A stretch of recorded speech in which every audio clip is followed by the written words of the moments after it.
కన్యరాశి వారికి ఈ నూతన ఆంగ్ల సంవత్సరము మరియు ఉగాది పండుగ నుంచి ఆదాయ వ్యయాలు ఎలా ఉండబోతున్నాయో, రాజపూజ్య అవమానాలు, ఆరోగ్య పరిస్థితులు ఎలా ఉంటాయో సవివరంగా సంపూర్ణంగా ఈ వీడియోలో తెలుసుకుందాం. ఆదాయం 5, వ్యయం 5 అనగా నష్టము రాని రాసులలో కన్యరాశి ఒకటి అని చెప్పుకోవచ్చు. అంటే ఎంతైతే ఖర్చులు అయితే ఉన్నాయో, ఎంతైతే అవసరమైతే ఉందో అంతా సంపాదించే పరిస్థితి ఉంటుందని చెప్పి గమనించగలగాలి. స్థిర చరాస్తులు సంపాదించాలంటే కొద్దిపాటి సమయాన్ని ఇంకొంచెం వాడుకోగలిగితే రాబోయే కాలము మంచి కాలంగా గుర్తించగలగాలి. రాజపూజ్యం 5, అవమానం 2. అంటే మీరు ధర్మబద్ధంగా, న్యాయబద్ధంగా ఉండడం వలన ప్రకృతి, భగవంతుడు మంచితనం మీ వెనక ఉండి నడిపించడం వలన సమాజంలో మీకు ఎనలేనటువంటి కీర్తి, ప్రతిష్టలు, పదవులు, అలంకారాలు, మీకు సభల యందు, సమావేశాల యందు మాట్లాడేటువంటి అధికారం రాబోతుందని చెప్పి గమనించగలగాలి. ఉత్తరా నక్షత్ర జాతకులకు ఆగస్టు నెల నుండి డిసెంబర్ వరకు అనారోగ్య పరిస్థితి పొంచి ఉంది. మనోవేదనకు గురయ్యే పరిస్థితి ఉంటుంది. కనుక స్వల్పమైనటువంటి ఆరోగ్య సూచన ఉన్నప్పుడు త్వరితగతిన వైద్య నిపుణుల సలహాలు తీసుకొని ఆహార నియమాలు, అలవాట్లు మార్చుకోగలిగితే మీ ఆరోగ్యం పదిలమని చెప్పి గుర్తుపెట్టుకోగలగాలి.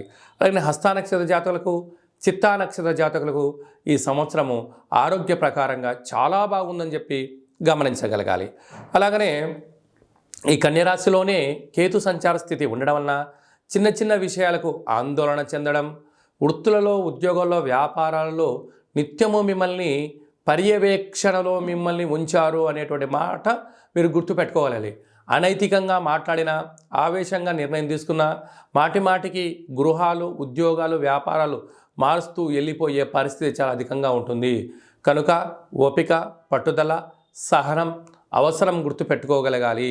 6వ స్థానంలో శనేశ్వర స్వామివారు స్వక్షేత్రకంగా సంచారము చేయడం వలన వృత్తులలో, ఉద్యోగాల్లో, వ్యాపారాల్లో శత్రువులు పొంచి ఉన్నారు. దయచేసి అప్పులు ఇవ్వద్దు, అప్పులు తెచ్చుకోవద్దు. ఈ రెండు కూడా మిమ్మల్ని ఇబ్బందులు పెట్టడం, దూరావాయు జల ప్రయాణాల్లో ఆటంకాలు కలిగించే పరిస్థితి చాలా అధికంగా ఉంది. 7వ స్థానంలో రాహు సంచార స్థితి ఈ సంవత్సరం అంతా ఉండడం వలన ప్రేమ వివాహాలకు దూరంగా ఉండండి. భార్యాభర్తల మధ్య అన్యోన్యత అవసరము. నూతనమైన వ్యాపారంలో పెట్టుబడి కార్యక్రమాల్ని మీ దగ్గర ఎంత అయితే ఉందో అంతటికే మీరు వ్యాపారాలు ప్రారంభించుకోండి. గొప్పలకెళ్ళి ఇబ్బందులు పడి అప్పులు తెచ్చి స్థిర చరాస్తులు పోగొట్టుకొని అనారోగ్యానికి మీరు స్వాగతం పలకొద్దు. అష్టమంలో గురు సంచార స్థితి ఉండడం వల్ల వృత్తులలో, ఉద్యోగాల్లో, వ్యాపారాల్లో మార్పు కనపడుతుంది. తొందరపాటు నిర్ణయాలకు ఇది సరైన సమయం కాదు అని చెప్పి గుర్తు పెట్టుకోగలగాలి.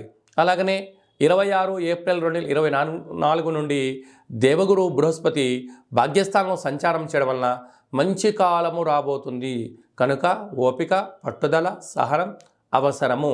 కనుక మీ జన్మ నక్షత్రం రోజున సంవత్సరం పొడవునా శుద్ధాష్టమి, బహుళాష్టమి, పూర్ణిమ, అమావాస్య తిథుల యందు సాహసోపేతమైన నిర్ణయాలు, అగ్రిమెంట్లు, దూర ప్రయాణాలు, నదిలో దూకడం లాంటివి చేయకపోవడం వలన 90% ప్రమాదాలను, 90% అనర్థాలను నివారించుకునే పరిస్థితి ఉంటుంది. స్వయం వృత్తుల వాళ్ళు, సేవా రంగాల వాళ్ళు, వ్యాపార రంగాల వాళ్ళు, హోటల్ వ్యాపారాలు, గృహ భవన నిర్మాణ కార్యక్రమాలు, వ్యవసాయ సోదరీమణులు నిత్యము అప్రమత్తత అవసరమని చెప్పి సంవత్సర జ్యోతిష్య పరిజ్ఞానం తెలియజేస్తుంది.